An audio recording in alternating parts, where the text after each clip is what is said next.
আজকে জুমার দিন আমারে 2 রাকাত জুমার নামাজ পড়ার সুযোগ দে।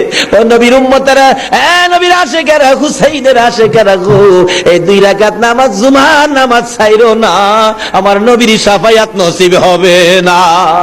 রক্তে লাল হইয়া যদি হুসাইন 2 রাকাত জুমার নামাজ পড়তে পারে গো, আজকাল থেকে কথা দিতে হবে জীবনে কোনোদিন জুমার নামাজ ছাড়তে পারবা না।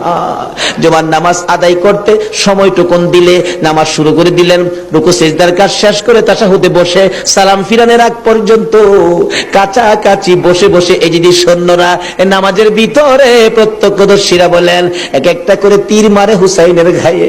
ডান দিক দিয়ে যদি তীরটা মারতো, বাম দিক দিয়ে বেরিয়ে যাইতো, সামনে দিয়া মারলে পিছন দিয়া বেরিয়ে যায়, এই কিসিমের তীর গো নামাজের ভিতরে বাহুতুরটা তীর লাগাইছে। হুসাইন সালামটা ফিরাইয়া নানা গো কইয়া কালতে কালতে জমিনে গড়াগড়ি শুরু করে দিলে।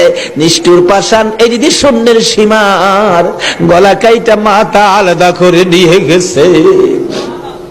হুসাইন শহীদ হয়ে যায়। ওদিকে দিয়ে ডাকতেছে। মুহররমের 10 তারিখ সন্ধ্যা যখন হয়ে গেল, উম্মে সালমা বলেন আমি মাগরিবের পর থেকে শুনতেছি নবীর রওজার চারপাশে কে যেন হাউ মাউ করে কাঁদতেছে।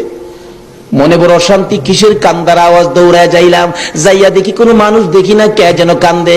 এসারে নামাজ পড়ে আমি উম্মে সালমা ঘুমের ঘরে ঘুমিয়ে গেলাম। এমন সময় দেখি আল্লাহর বন্ধু কাঁদতে কাঁদতে কোত্থেকে যেন আসতেছে। কাছাকাছি আসার পরে দেখি আবার রাসূলের গায়ে রক্ত মাখা মাটি দেখা যায়। উম্মে সালমা বলেন হুজুর কেন কান্দেন?